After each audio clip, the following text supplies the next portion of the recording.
एक ऐसा विषय जिसको मैंने फेसबुक, यूट्यूब, व्हाट्सएप पे डाला था ताकि मैं लोगों को बता सकूं कि एमएमबी के लीडरों के बीच मैं इस टॉपिक पे आज बात करूंगा। मुझे नहीं पता कि कितना स्पष्ट आपको स्लाइड्स दिख रहे हैं। मेरी पूरी कोशिश होती है कि मैं सटीक, एक्यूरेट तरीके से, वो चाहे आवाज हो, विजुअल्स हो, आपके बीच में कैमरा सेटअप हो, बहुत अच्छे से आने की कोशिश हम करते हैं जितनी हमारी ताकत होती है। तो उम्मीद करता हूं कि सब कुछ आपको ठीक से दिख रहा होगा। ये जो शब्द है ना, क्या ये जो शब्द है डर, जी हां, इसके ऊपर मैं बात करूंगा। तो लिखा है, क्या डर आपको डरा रहा है? वाह, इंटरेस्टिंग टॉपिक है। वापस आते हैं, क्या डर आपको डरा रहा है? इस विषय पे आज आपसे बात होगी। तो जितने YouTube पे अभी देख रहे हैं, आपको बता दूं, क्या डर आपको डरा रहा है? ये जो शब्द है ना, डर, विश्वास को तहस नहस कर सकता है। एक विश्वासी की प्रार्थना को तहस नहस कर सकता है। एक पास्टर के बाइबल स्टडी को तहस नहस कर सकता है। उपवास करने वाले 40 या 80 दिन के प्रार्थना और मसीह जीवन को तहस नहस कर सकता है, और यहां तक आपका आत्मिक जीवन को नरक में डाल सकता है। डर, और जिसके चलते 365 से भी ज्यादा शब्द मत डर, मत डर, मत डर, डोंट फियर, ऐसा शब्द आपको बाइबल में मिलता चला जाएगा। तो जितने जूम पर आप लोग एमएमबी के लीडर्स हैं, मसीह मंथन का डायरेक्टर यानी मैं, आप मुझे 2 साल से सुन रहे हैं, आप मुझे देखते हैं, मेरी जीवन शैली, उसको देखते हैं, मेरा एटीट्यूड, मेरा रुबाब, मेरा रुतबा, आप उसको देखते हैं।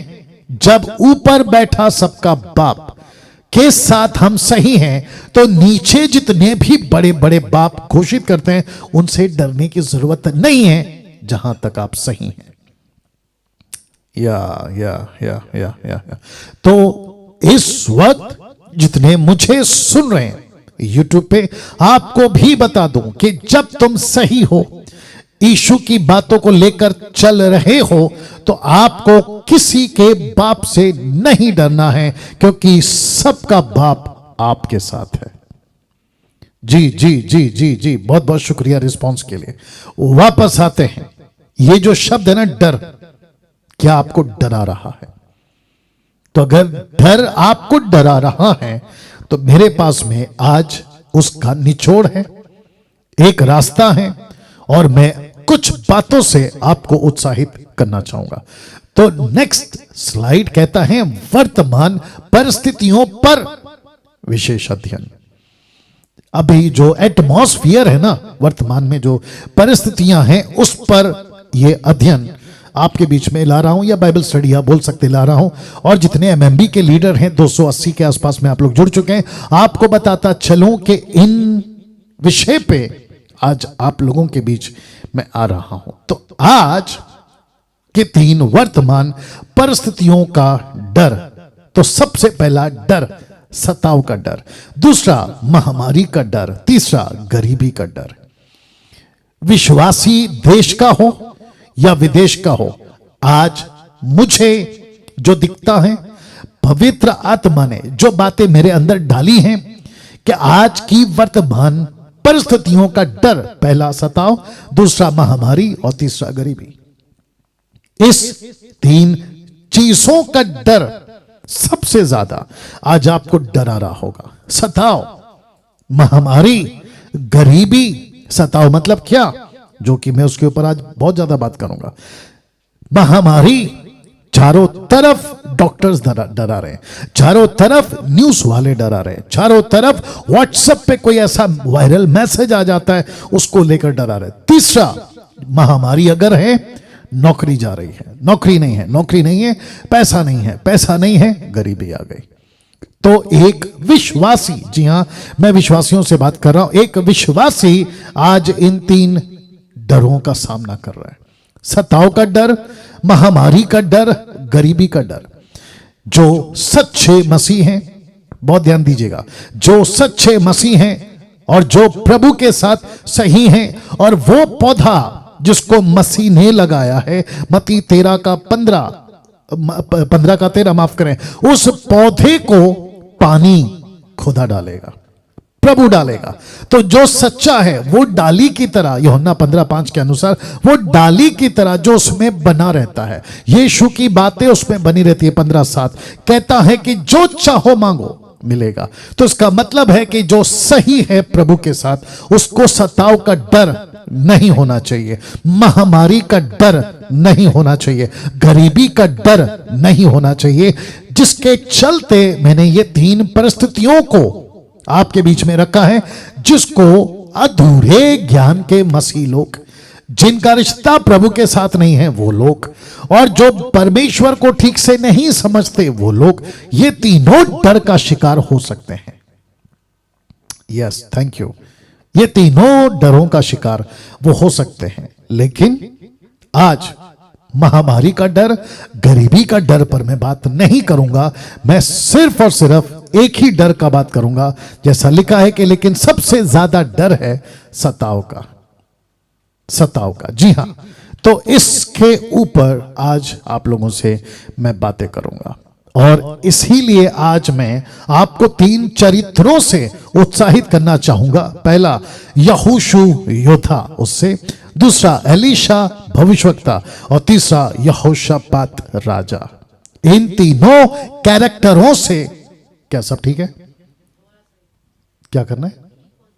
ओके, अभी ठीक है। ओके, इन तीनों कैरेक्टरों से आज आपको मैं उत्साहित करना चाहूंगा। सुनाओ मेरे को, उत्साहित करना चाहूंगा। या ओके, कोई दिक्कत नहीं, या ठीक है। तो सबसे पहला आपका 3 परिस्थितियां जिसमें गरीबी है, महामारी है, लेकिन इस वक्त सताव का डर आपको सता रहा होगा, आपको डरा रहा होगा। उसको लेकर आपको मैं 3 चरित्रों को लेकर उत्साहित करना चाहूंगा। यहोशू योद्धा, एलीशा भविष्यवक्ता, यहोशापात राजा। इन तीनों कैरेक्टरों से मैं आपको उत्साहित करूंगा। नाउ पास्टर डैनियल, आपने सताव का डर को क्यों चुना? महामारी पे आप बात क्यों नहीं कर रहे? अफकोर्स करूंगा भविष्य में। गरीबी के डर का अब बात क्यों नहीं करे? अफकोर्स करूंगा भविष्य में। लेकिन अभी इन तीनों में से सबसे ज्यादा जो आपको डरा रही है, और वो है सताव, जिसको कहते हैं क्लेश, जिसको कहते हैं प्रोसिक्यूशन। मसीह का नाम लिया सताव, कलीसिया में सताव। क्रिसमस के टाइम पर, पिछले दिनों की बात कर रहा हूं, पिछले साल की बात कर रहा हूं, क्रिसमस के टाइम पर बहुत ज्यादा चर्चों पे अटैक, वो चाहे चेन्नई हो, छत्तीसगढ़ हो, या फिर भारत और विदेश का कोई भी कोना, मसीहों को बड़े तादाद पर सताया गया।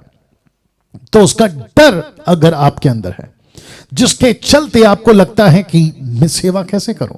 अभी YouTube पे अगर कोई प्रभु का दास, पास्टर मुझे सुन रहा है, और आपको लगता है कि कैसे होगा, मुझे मिनिस्ट्री करनी है, मैं जिस क्षेत्र में आया हूं वहां पे दिक्कत हो जाएगी, लोग मेरा नहीं सुनेंगे, और जिसके चलते आपको लगता है मैं काम नहीं कर पाऊंगा, तो उसका डर अगर आपको सता रहा है, तो मैं आपको बताता चलूं कि आज आपको नहीं डरना है।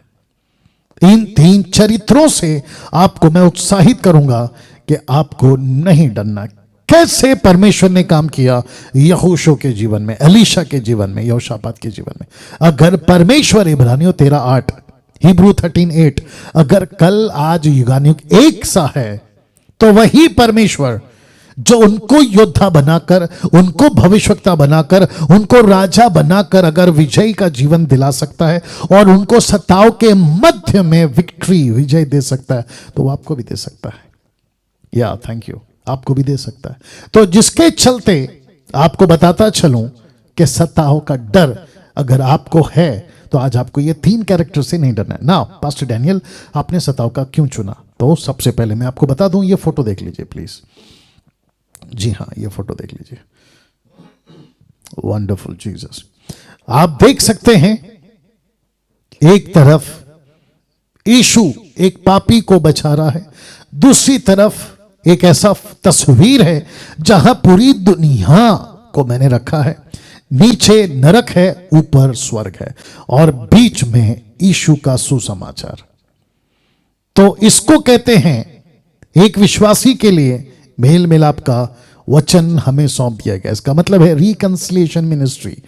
यीशु ने पृथ्वी पर, बहुत ध्यान से सुनिएगा, मजा आएगा, और जैसे जैसे आपको ठीक लगता है रिस्पॉन्स भी दीजिएगा। जहां ताली बजाना है वहां ताली बजा सकते हैं, जहां यस बोलना है, थंब दिखाना है, जैसा ठीक लगे आप लोग जरूर करिएगा, लेकिन हरकत करिएगा, ठीक है ना। वापस आते हैं, यीशु ने पुरुष और स्त्री जब वो प्रभु में आ जाते हैं तो उन सभी को एक सेवा दी है, और वो सेवा का नाम है मेल मिलाप का वचन, मेल मिलाप की सेवा, रिकंसिलिएशन मिनिस्ट्री।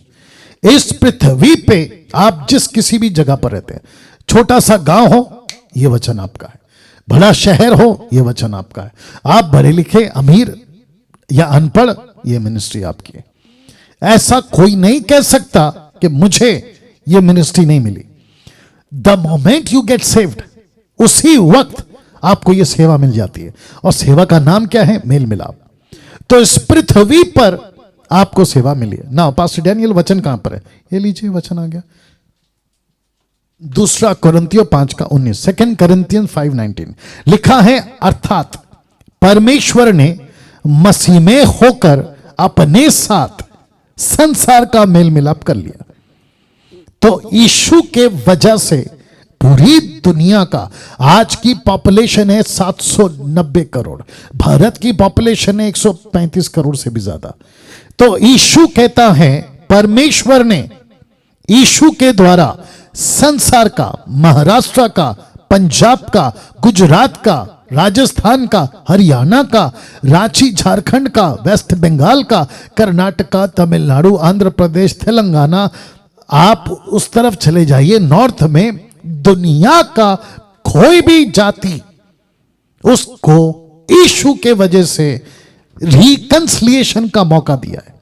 दूसरे शब्दों में, एक व्यक्ति अगर यीशु नहीं है उसके जीवन में, उसके लिए मरने के तुरंत सेकंड बाद, let me repeat this line again, मरने के तुरंत बाद नरक का द्वार खुल जाता है। लेकिन यीशु ने एक दरवाजा और खोल दिया क्रूस पर बलिदान होकर, और वो दरवाजा है स्वर्ग का। और यीशु कहता है कि अगर किसी को जीते जी अगर नरक नहीं जाना है, उसको दूसरा रास्ता है स्वर्ग का। अगर वहां पे जाना है तो उसके लिए रास्ता मैंने, दरवाजा मैंने खोल दिया है। और एक मैसेज घूम रहा है 2021 साल से, ओहो, वापस बोलना पड़ेगा, 2021 साल से एक संदेश घूम रहा है दुनिया भर में, और वो संदेश है मेल मिलाप का। मैं वापस रख देता हूं उसी लाइन को, मेल मिलाप का। जिस रिश्ते को पिता से तोड़कर आदम ने अलग कर दिया था, जो नस्लें पैदा हुई, हिंदू, मुस्लिम, सिख, ईसाई, बुद्धिस्ट, पारसी, आदिवासी, इधर का उधर का, इन सभी को जो रास्ता अलग कर दिया था, उस सृष्टिकर्ता से, उस एलोहिम से, उस यूनिवर्सल जिसने पूरी दुनिया बनाई, उस खुदा से जिसने अलग कर दिया, यीशु कहता है, मैं आकर बीच में क्रूस पर मरा और वो रिश्ता फिर से जुड़ सकता है। तो वो संदेश 2021 साल से पूरी दुनिया में घूम रहा है। तो कहता है नीचे की लाइन, और उनके अपराधों का दोष उन पर नहीं लगाया, उसने मेल मिलाप का वचन हमें, ये जो शब्द है ना, हमें, इसमें आप हैं सर, जी ऐसा कर लीजिए खुद को, उसमें आप हैं।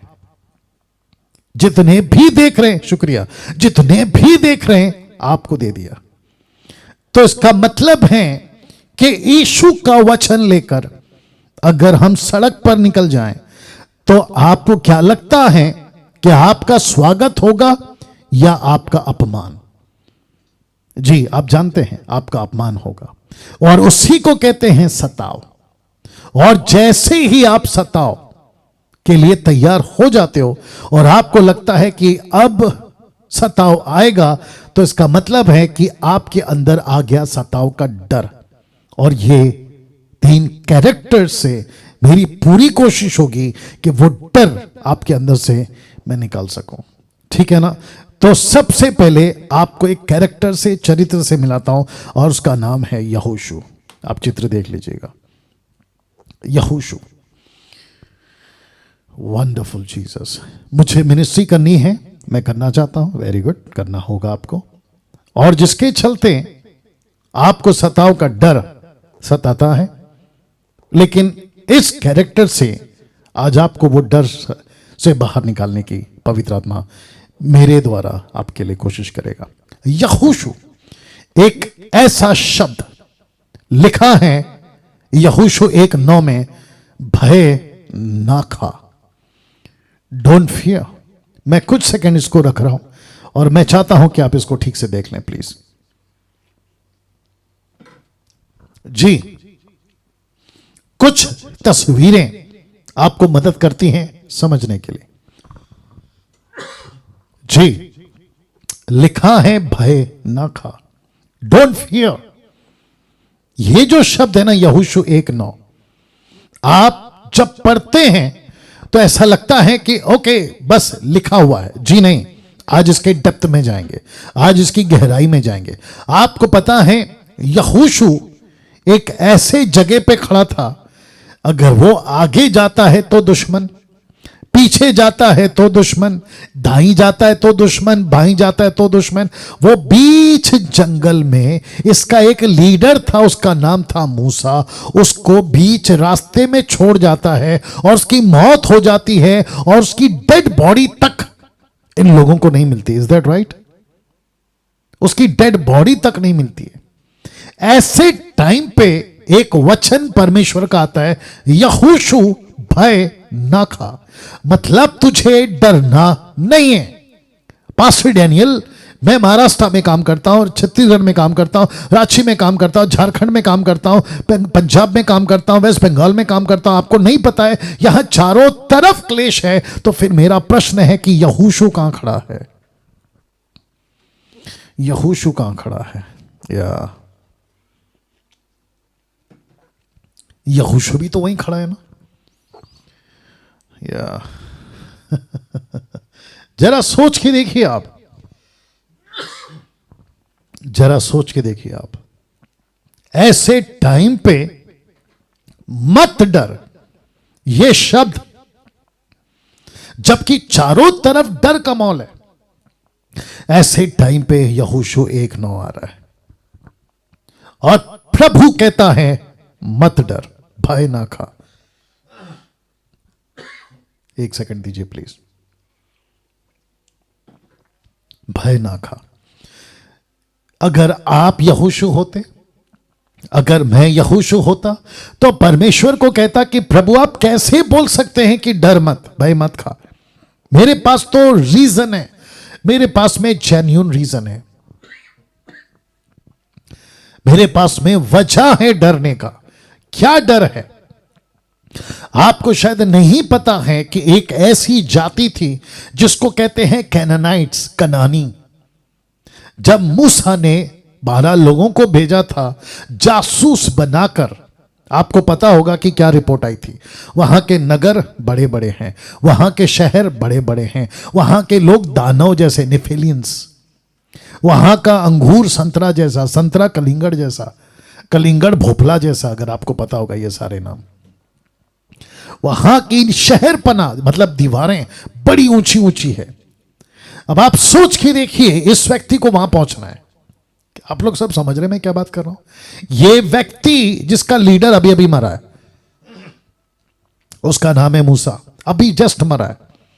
और परमेश्वर कहता है मत डर। यहोशू अगर आप और मैं होते तो बोलते प्रभु क्या बात कर रहे हैं आप, मेरे पास में वेपन नहीं है, मेरे पास में AK-47 नहीं है, मेरे पास में तोप नहीं है, मेरे पास में हेलीकॉप्टर्स नहीं है, फाइटर्स नहीं है, मेरे पास में कुछ भी नहीं है।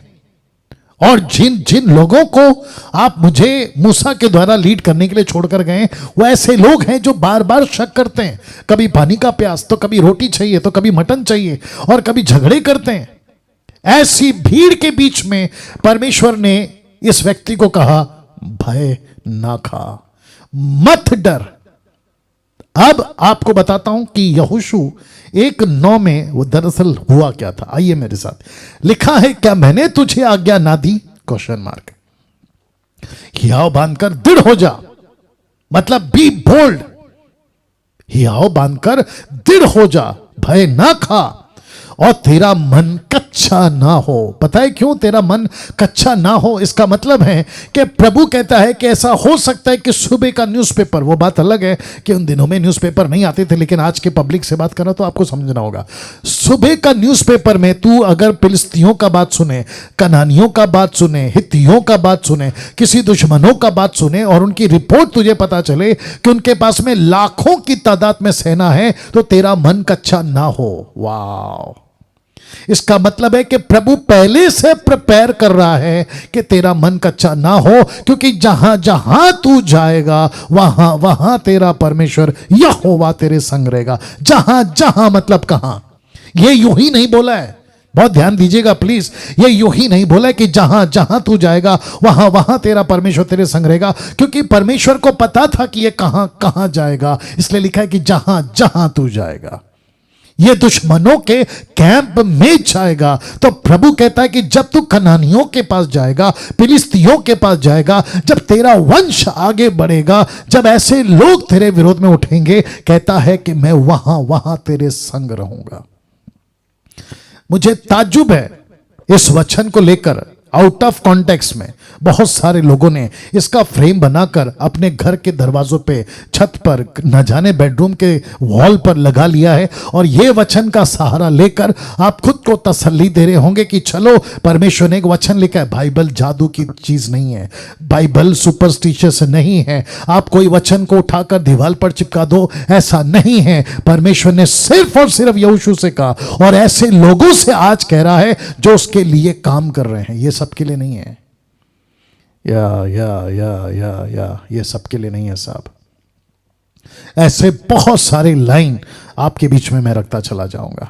तो वापस आता हूं, कहता है तेरा मन कच्चा ना हो, क्योंकि जहां जहां तू जाएगा वहां वहां तेरा परमेश्वर तेरे संग रहेगा। मत्ती 28 का 18 याद होगा आपको।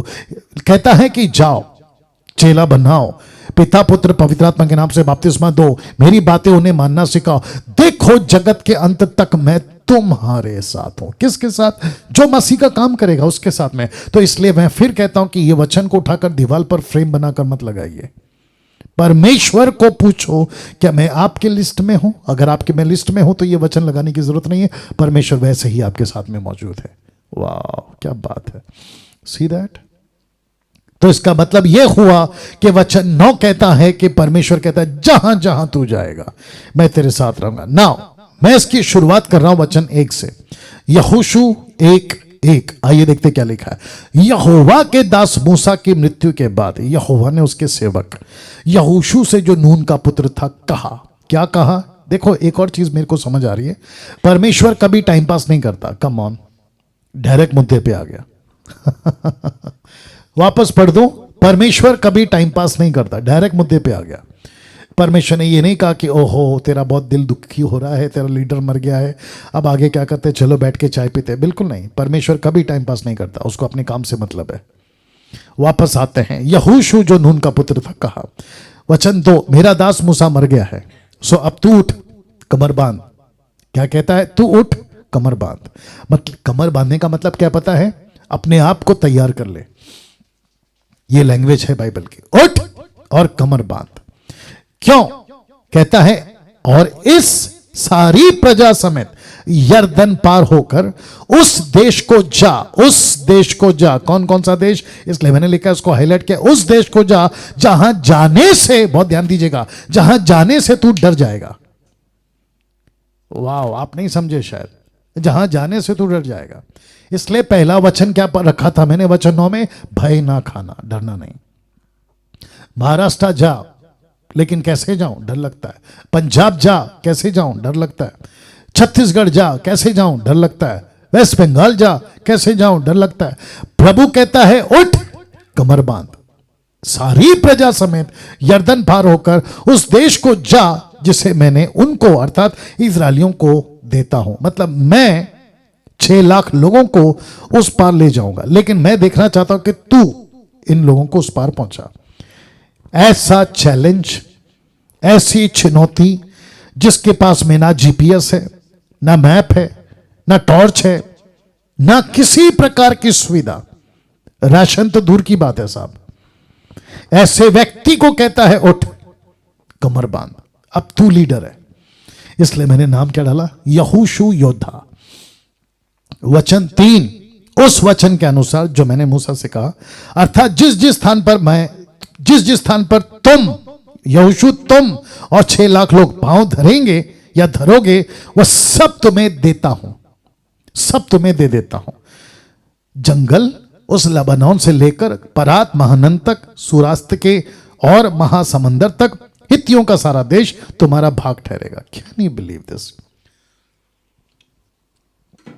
अगर मैं एक एक के डिटेल में जाऊं कि लबानोन से लेकर परात महानद तक लोग कैसे हैं, सूर्यास्त की और महासमंदर तक, हित्तियों का सारा देश कैसे है, आपको पता चलेगा कि यहोशू के लिए कितना बड़ा चैलेंज है। क्या परमेश्वर ऐसी जगह आपको भेज रहा है? बिल्कुल नहीं। आपको क्या क्या चीजों से भेज रहा है? सारी चीजें लैस है आपके अंदर, मतलब सभी चीजें आपके अंदर लदी हुई हैं। आपको फोन है, आपके अंदर आपके पास में जीपीएस है, आपके पास में ट्रांसपोर्ट है, आपके पास में राशन है, आपके एटीएम में पैसा है, आपका हेल्थ अच्छा है, आपके पास में छत है, आपके पास में 4 वक्त की रोटी है। बताइए, इस व्यक्ति के पास कुछ नहीं है, और प्रभु कहता है यहां से लेकर वहां तक, वहां से लेकर वहां तक मैं सारा देश तुम्हारा भाग होने के लिए दे दूंगा। वचन 5, तेरे जीवन भर कोई तेरे सामने ठहर ना सकेगा, वो चाहे दानव का पूरा झुंड आ जाए, वो यरीको की दीवार खड़ी हो जाए। मैं रखूंगा आज आपके बीच में, थोड़ा लंबा जाएगा आज का टीचिंग। ऐसा एक भी व्यक्ति नहीं होगा जो तेरे सामने टिक जाए। मैं सबको ढेर कर दूंगा। आप लोग ढेर समझते हैं, या मैं उनको ढेर कर दूंगा। ऐसी बातें किसके साथ करता है? जो उसके मिशन में है। आज मैं आपको क्यों सुना रहा हूं? क्योंकि मेल मिलाप की सेवा हमें दी। मैंने वचन रख दिया पहले आपको, 2 कुरिन्थियों 5:19 याद आ गया आपको? प्रभु कहता है डैनियल, जीवन भर तेरे सामने कोई नहीं ठहर सकेगा। दूसरे शब्दों में, अभी बीच में मुझे किसी ने बोला कि अलाना फलाना आपके अगेंस्ट में वीडियो बनाता है, तो मेरा प्रश्न है, क्या उनके कुछ भी कहने से मैं बन जाऊंगा? कम ऑन, बिल्कुल नहीं। अगर मुझे कोई कुछ कहता है तो उनके कहने से मैं बन जाऊंगा? बिल्कुल नहीं। और जब मैं नहीं बनूंगा तो फिर मुझे उनकी बातों का रद्दी भर भी चिंता करने की जरूरत है? बिल्कुल नहीं। तो प्रभु कहता है मुझसे और आपसे, एमएमबी के जितने लोग हैं आप भी सुनिएगा। आज आपका पीछे शायद इतने लोग नहीं है, लेकिन कोई गारंटी नहीं है कि कल आएंगे। तो प्रभु कहता है कि जीवन भर कोई तेरे सामने ठहर नहीं सकेगा। इसका मतलब है कि चैलेंजेस आएंगे, चुनौतियां आएंगी, आपका विरोध होगा, लेकिन प्रभु कहता है कि मैं उसको ठहरने नहीं दूंगा, ठहरने नहीं दूंगा। दाऊद के सामने एक ऐसा व्यक्ति खड़ा था जिसका रिकॉर्ड 40 दिन का है। आप लोग शायद समझ गए, 40 दिन का रिकॉर्ड है उसका। और ऐसी खबर फैली थी कि उसको चैलेंज करने वाला कोई नहीं है, लेकिन उसके बावजूद ये छोटा सा लड़का जाकर चैलेंज करता है। सोच के देखिए, आज आपके पास में वादा है, और वादा क्या है?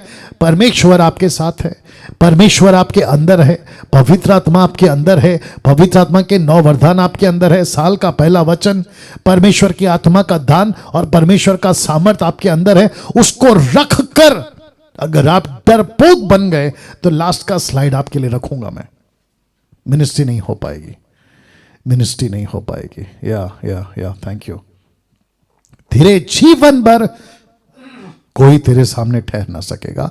वचन आगे कहता है, जैसे मैं मूसा के संग रहा वैसे मैं तेरे भी संग रहूंगा, ना तो तुझे धोखा दूंगा ना तुझको छोड़ूंगा। Can you believe this?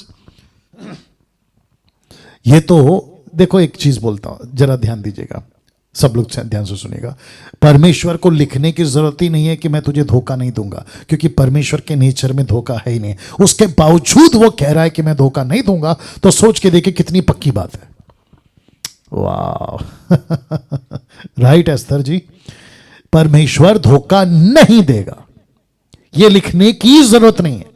उसके बावजूद कहता है कि यहोशू मैं तेरे को धोखा नहीं दूंगा। तो इसका मतलब है, सोच के देखिए कि सिचुएशन कितनी गंभीर है।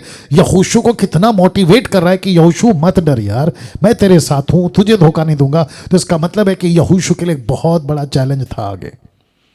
मैं आप सभी को बता दूं, कल को ऐसा हो सकता है आपको धमकियों वाला फोन आ जाए, यूट्यूब का चैनल से तुमको निकाल देंगे, तुम्हारा चैनल बंद कर देंगे, फेसबुक से तुमको ब्लॉक कर देंगे, या फिर फेसबुक वाले को कॉल करके तुम्हारा जो है पूरा प्रोग्राम हटा देंगे, तो तुम्हारे घर पे मोर्चा निकालेंगे। ऐसे सभी धमकियों से आपको रद्दी भर भी फर्क नहीं पड़ना चाहिए,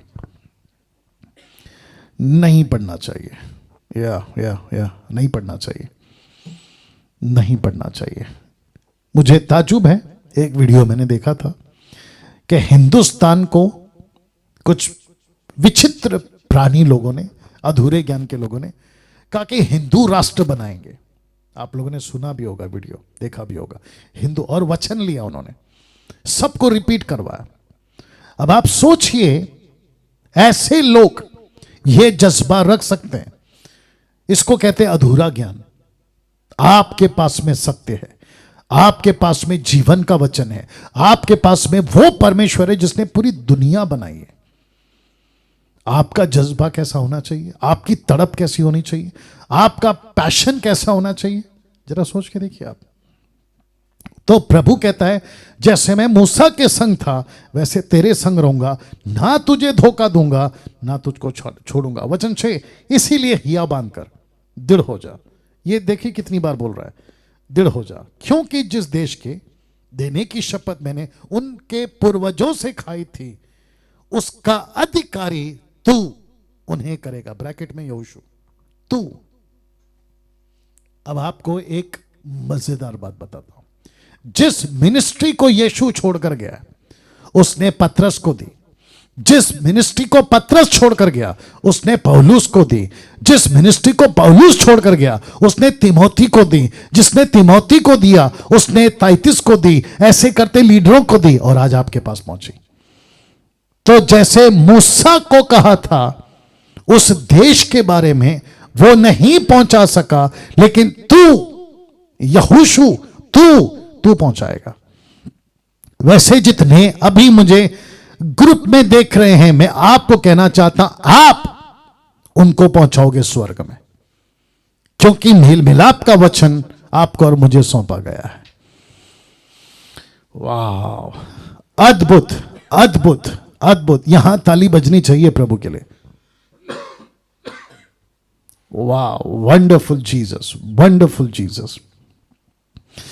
यीशु यही शब्द मुझको और आपको कहता है, तुझे मैं तुम्हें देता हूं। कहता है कि तू उन्हें अधिकारी बनाएगा ना। वचन 7, इतना हो कि तू हियाव बांधकर बहुत दृढ़ होकर, ये देखिए दृढ़ नहीं, बहुत दृढ़ होकर। इसका मतलब है कि एक शब्द पे फोकस हो रहा है, मत डरना, मत डरना, मत डरना।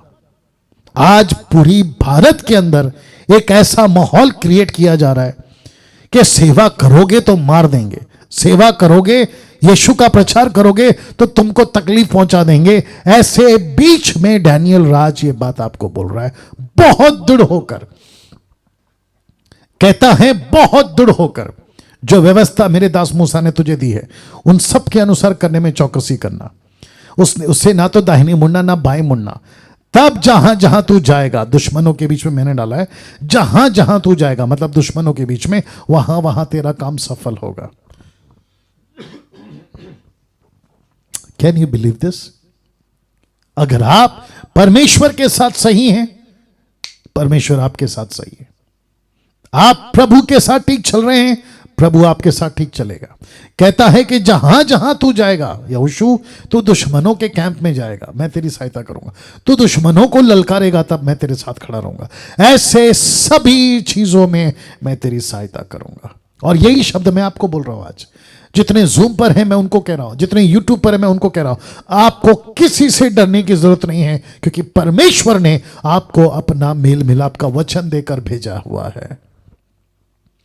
वचन 8, व्यवस्था की यह पुस्तक तेरे चित्त से कभी ना उतरने पाए, इसी में दिन रात ध्यान दिए रहना, इसलिए कि जो कुछ उसमें लिखा है उसके अनुसार करने की तू चौकसी करे, क्योंकि ऐसा ही करने से तेरा सब काम सफल होगा और तू प्रभावशाली होगा। ये देख लीजिए लाल वाला लाइन, प्रभावशाली, इफेक्टिव, प्रभावशाली, शक्तिशाली तू होगा, तू होगा। Can you believe this? कैसा लग रहा है आप लोगों को अभी तक? या थैंक यू। इस चीज को दिमाग में रखिएगा। परमेश्वर ने आपको काम दिया, किसी व्यक्ति ने काम नहीं दिया है। टाटा, बिरला, अंबानी, उसने काम नहीं दिया आपको। लंदन का प्रिंस, उसने काम नहीं दिया है।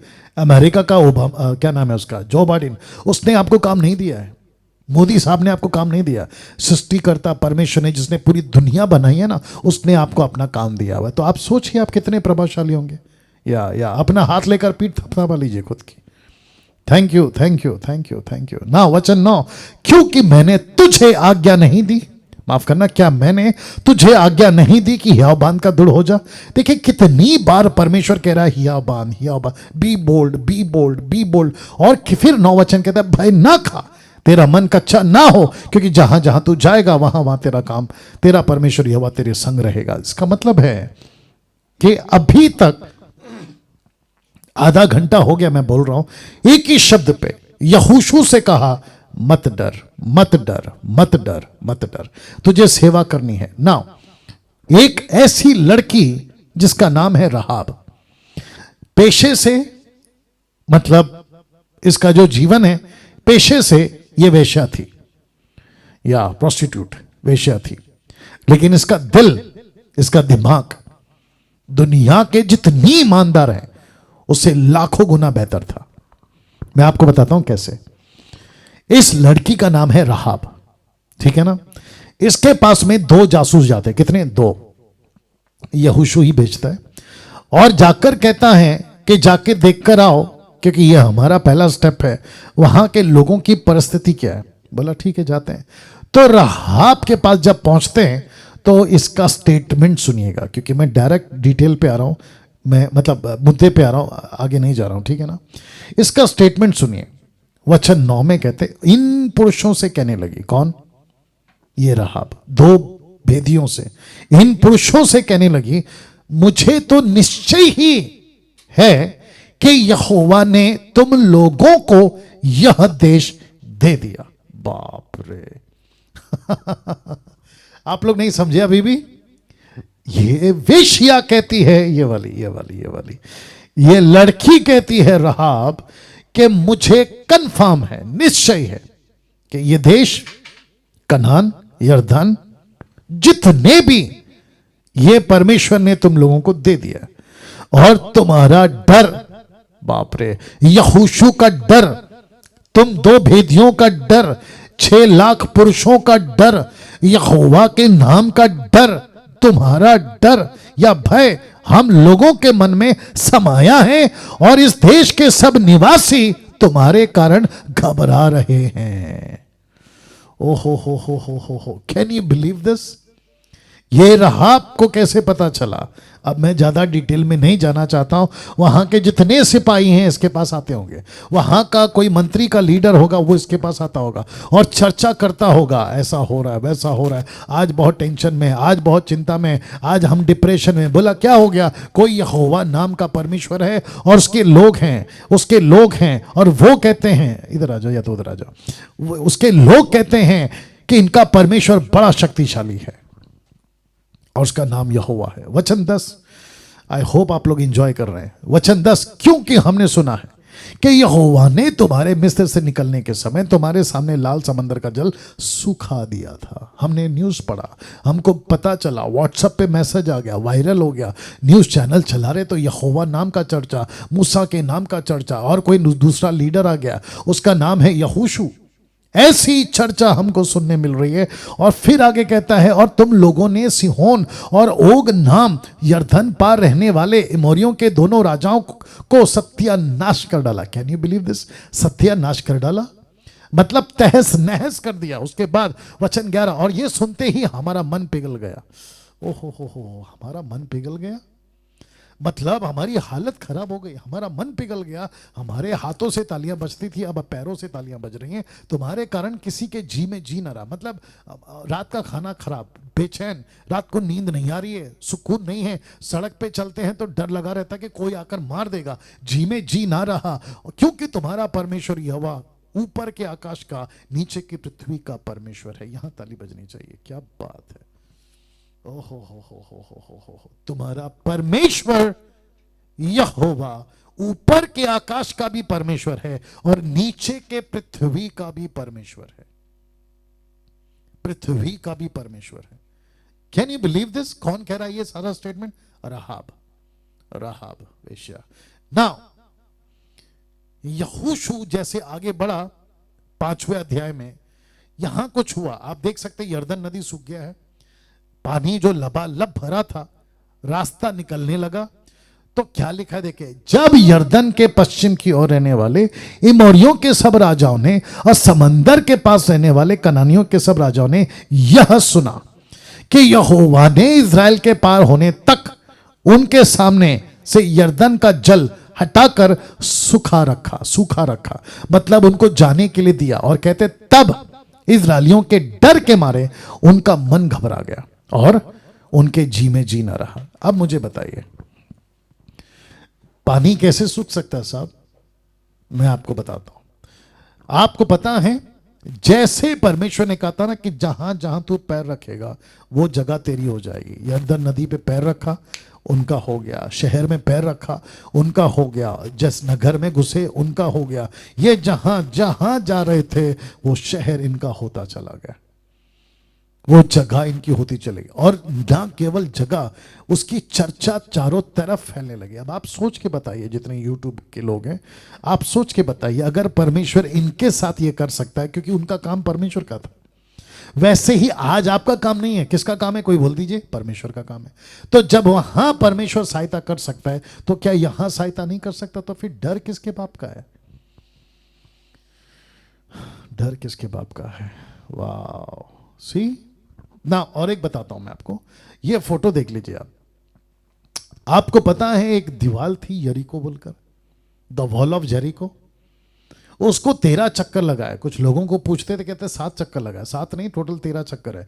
6 दिन एक एक चक्कर, 7वें दिन 7 चक्कर, हो गए टोटल 13 चक्कर। ठीक है ना मेरा ना तेरा, 13 चक्कर।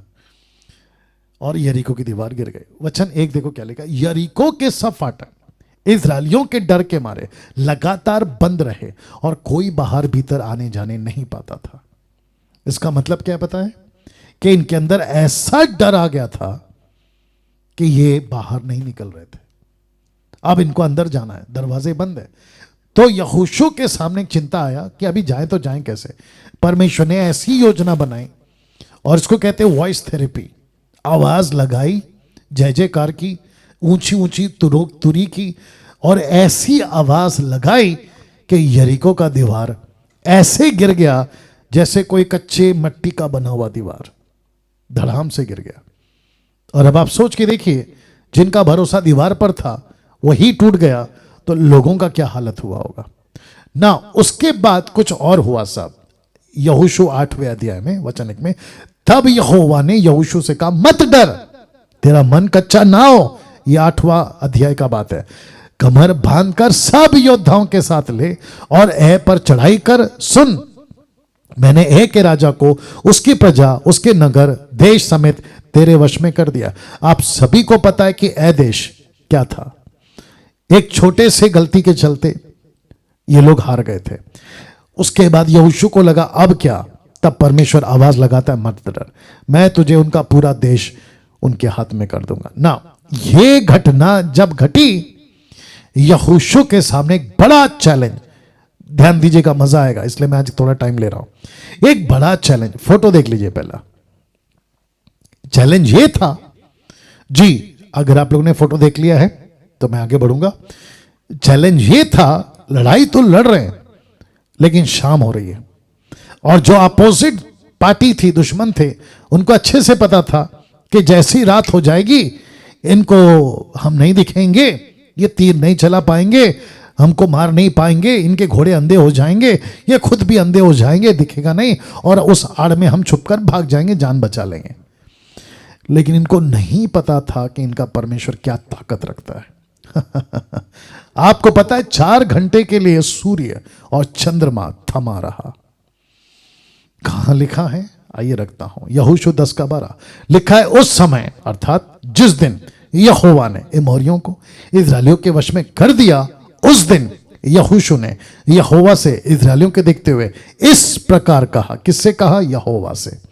यहोशू ने यहोवा से इजरायलियों के देखते इस प्रकार कहा, क्या ताकत, क्या जुनून, क्या जज्बा और क्या बोलनेस इसके अंदर आ गई, और ऐसी घटना जो कभी मूसा ने नहीं की, जो कभी हानोक ने नहीं की, जो कभी नूह ने नहीं की, जो कभी किसी धुरंधर ने की नहीं की, ऐसी बात यहोशू ने की। उसने कहा, हे सूर्य तू गिबोन पर, और हे चंद्रमा तू अय्यालोन की तराई के ऊपर थम जा।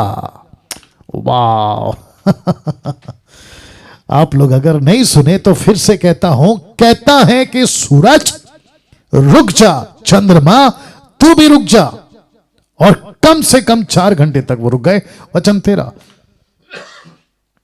वचन तेरा सूर्य उस समय तक थमा रहा, चंद्रमा उस समय तक ठहरा रहा जब तक उस जाति के लोगों ने अपने शत्रु से पलटा ना ले लिया।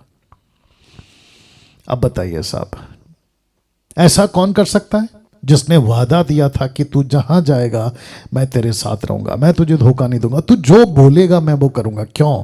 क्योंकि वो परमेश्वर का काम कर रहा था। और मैं आपको अभी बता दूं कि जो परमेश्वर का काम करेगा परमेश्वर उसकी आज भी सुनेगा। जी जी जी जी जी, ताली बजाकर प्रभु को महिमा। परमेश्वर आज भी सुनेगा। तो जितने भी दर्शक अभी मुझे देख रहे हैं, सुन रहे हैं, leader, pastors, evangelist, online preachers, मैं उन सभी को कहना चाहता हूं कि अगर यहोशू सूरज को रोक सकता है, चंद्रमा को रोक सकता है, तो मैं आपको बताता चलूं कि जितने भी नीले पीले झंडे वाले, आपको मेरा इशारा मिल रहा होगा कि जितने भी नीले पीले झंडे वाले, ये अपना कितना भी तमाशा करने दीजिए, बस आपको देखना परमेश्वर को है, परमेश्वर को प्रार्थना करना है और प्रभु को कहना है कि प्रभु परिस्थिति ठीक नहीं है, बहुत बड़ी यरीको की दीवार खड़ी है, उसको आप गिराओ, उसको आप ठीक करो। और मैं आपको बता दूं, परमेश्वर को सत्ता बदलने में मिनट नहीं लगेगा। बहुत बड़ी बात बोली है मैंने, जिसको समझ आ रहा है समझ जाइए। परमेश्वर को सत्ता बदलने में वक्त नहीं लगेगा। आगे आप समझदार हैं ना। एक व्यक्ति यानी कि एलीशा के पास आ गया। यह दूसरा चरित्र है, प्रॉफिट, भविष्यवक्ता है। ये दूसरा राजा 6:12। आप ये फोटो देख लीजिए, ये एक सेनापति है, ये एक लीडर है जो अंधा हो गया। और मैं फोटो रखूंगा। दरअसल सीन ये था कि एक राजा, अराम का राजा, वो जब भी इजरायलियों के राजा को मारने के लिए जाता, इजराइल के राजा को पता चल जाता यार सिपाही आ रहे हैं और हमको खतरा है, वो वहां से नहीं जाते थे, दूसरा रास्ता ले लेते थे। तो राजा को लगा, अराम के राजा को लगा कि हमारे बीच में कोई जासूस है, भेदिया है, कोई तो हमारी चुगली लेकर वहां कर रहा है।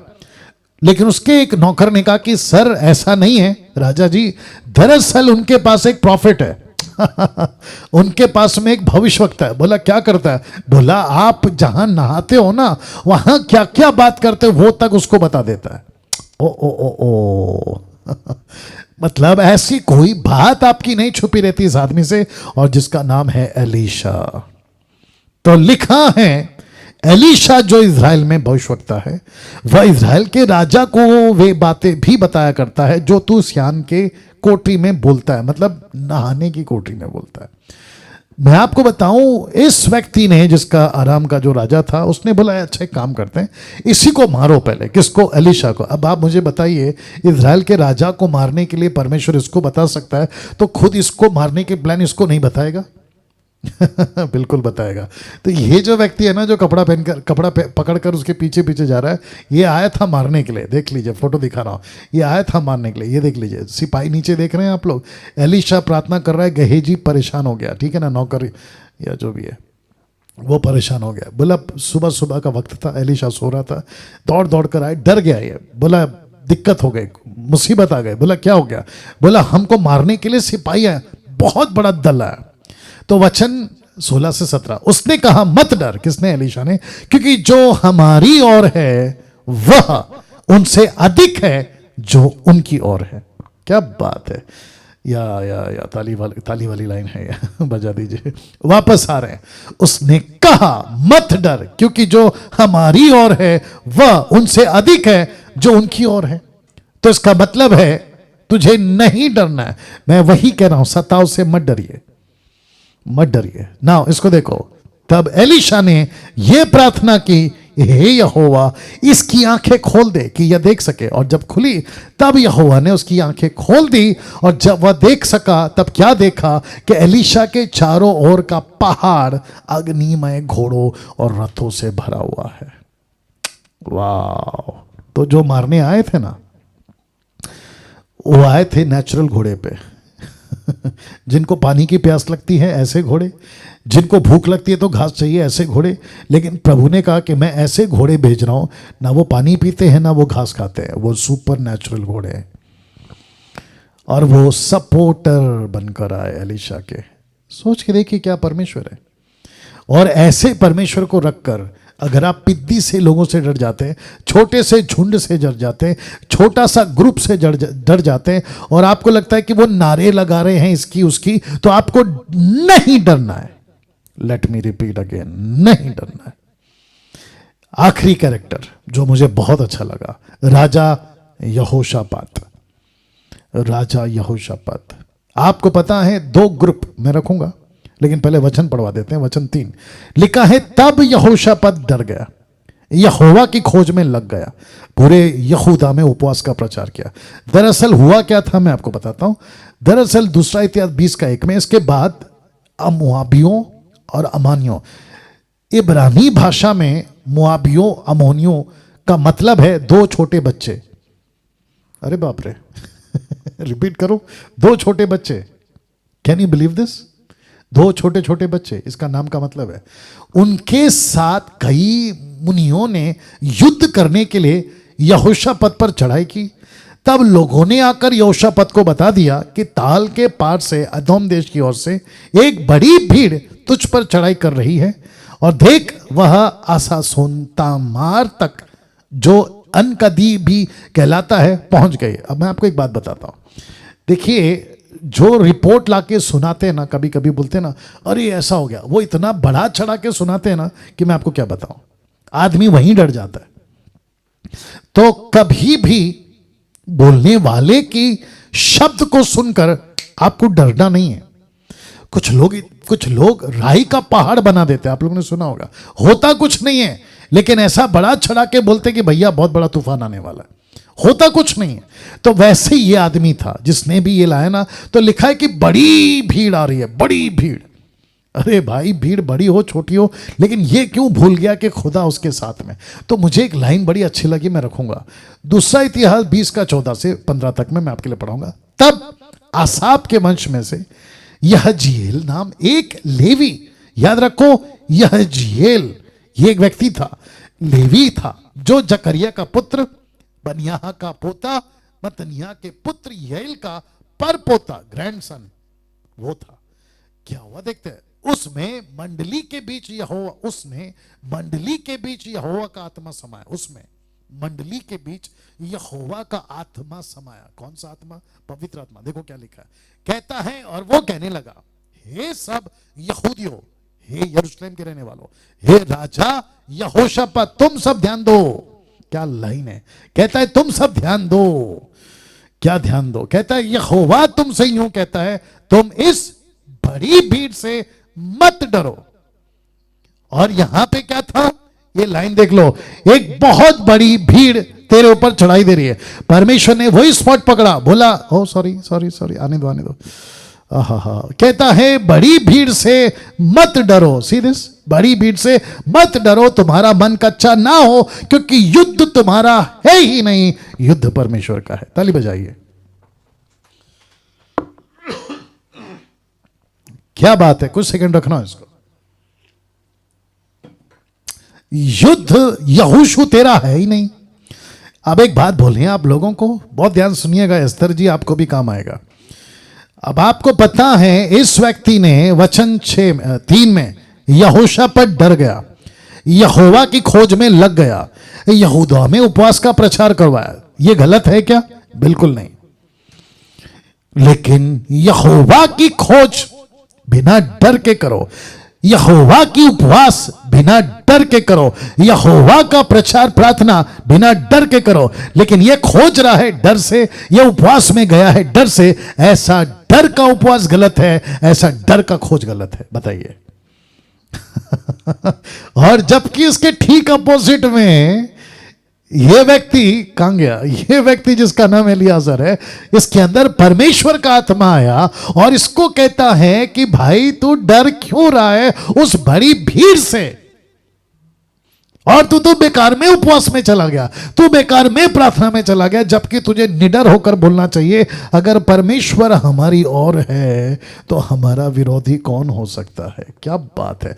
यहोवा तुमसे यूं कहता है तुम इस बड़ी भीड़ से मत डरो, तुम्हारा मन कच्चा ना हो, क्योंकि युद्ध तुम्हारा नहीं परमेश्वर का है।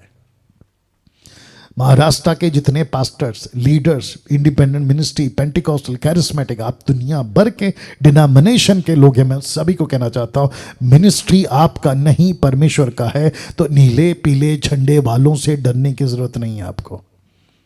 ज्यादा से ज्यादा क्या कर सकते, कत्ल, ज्यादा से ज्यादा क्या कर सकते, पत्थर से मार देना, जिंदा जला देना, XYZ। लेकिन अगर परमेश्वर कह रहा है कि युद्ध डैनियल तेरा नहीं है, युद्ध परमेश्वर का है, मिनिस्ट्री आपका नहीं है परमेश्वर का है। वचन 21 देखो क्या कहता है, तब उसने प्रजा के साथ सम्मति करके कितनों को ठहराया कि जो कि पवित्रता से शोभ्यमान होकर हथियार बांधों के आगे आगे चलते हुए यहोवा के गीत गाएं, ये कहते हुए कि उसकी स्तुति करें कि यहोवा का धन्यवाद करो क्योंकि उसकी करुणा सदा की है। अब ये लाइन देख लीजिए साहब, ये फोटो देख लो पहले, उसके बाद ये लाइन रख रहा हूं, ठीक है ना। तब उसने प्रजा के साथ सम्मति करके कितनों को ठहराया जो कि पवित्रता से शोभिमान होकर हथियार बंदों को आगे आगे चलते हुए यहोवा के गीत गाएं, ये कहते हुए उसकी स्तुति करें, यहोवा का धन्यवाद करो क्योंकि उसकी करुणा सदा की है। वचन 22, जिस समय से वे गाकर स्तुति करने लगे, ध्यान दीजिएगा, उसी समय यहोवा ने अम्मोनियों, मोआबियों और सेईर के पहाड़ी देश के लोगों पर जो यहूदा के विरुद्ध आ रहे थे घातकों को बैठा दिया और वे मारे गए। अब मैं आपको बताता हूं कैसे मारे गए। मैंने आपको क्या कहा था, मोआबियों अम्मोनियों का मतलब क्या, 2 बच्चे। ये तीसरा ग्रुप कौन सा है, सेईर के पहाड़ी देश के। तीसरा ग्रुप जब आया तो ये आपस में तीनों लड़े और तीनों आपस में मर गए। मैं आपको बताता हूं कैसे। पहले दोनों ने सेईर को लूटा होगा, बहुत प्रॉपर्टी मिल गई। और आपको पता है आगे का लाइन क्या कहता है, 23, 24, 25 आगे से कहता है कि जब यहोशापात पहुंचा तो वहां पे लाशें पड़ी थी, लेकिन प्रॉपर्टी इतनी थी कि उसको बटोरने में 3 दिन लग गए। वाह आपस में लड़े कि तू कितना ले रहा है, तू कितना ले रहा है, ये मेरा हिस्सा है, वो मेरा, बच्चे हैं ना आपस में। अब मेरा प्रश्न है, यहोशापात डरा किससे, बच्चों से ना। बच्चों से डर कर क्या करने लगा, खोज में लग गया। खोज गलत नहीं है, लेकिन डर की खोज गलत है। उपवास गलत नहीं है, लेकिन डर के उपवास करना यह गलत है। कैसा लग रहा है। प्रेरितों की किताब, मैं फिनिश कर रहा हूं, प्रेरितों की किताब 18 का 9 से 11 क्या लिखा देखो। प्रभु ने रात को दर्शन देकर पौलुस से कहा, मत डर, वरन कहे जा, चुप मत रह, क्योंकि मैं तेरे साथ हूं। यहोशू से कहा, मैं तेरे साथ हूं। एलीशा से कहा, मैं तेरे साथ हूं। यहोशापात से कहा, मैं तेरे साथ हूं।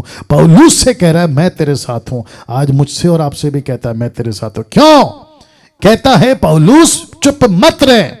तुझे धमकियां मिल रही है, मैं जानता हूं, तुझे रोका जा रहा है, मैं जानता हूं, लेकिन चुप मत रहे। क्यों? क्योंकि लिखा है, और कोई तुझ पर चढ़ाई करके तेरी हानि ना करेगा, क्योंकि इस नगर में मेरे बहुत से लोग हैं, तुझे उनको ट्रेन करना है। तो लिखा है, सो वह उनमें परमेश्वर का वचन सिखाते हुए दृढ़ रहा। वचन सिखाते हुए 2.5 साल या 1.5 साल उनके बीच में रहा और वचन की सेविकाई की।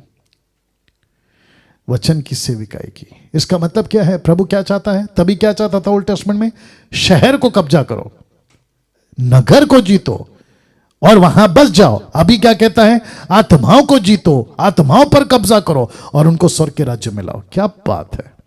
तब कहा मत डरो, आज भी कहता है मत डरो। तभी फिजिकल वेपन थे, आजकल स्पिरिचुअल वेपन है और उसका नाम है परमेश्वर का वचन। एक आखिरी स्लाइड रख रहा हूं, फोटो देख लीजिए पहले।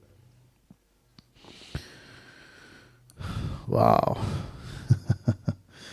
या देख लिया। अब बताता हूं, जितने यूट्यूब पे आप भी देख लीजिए।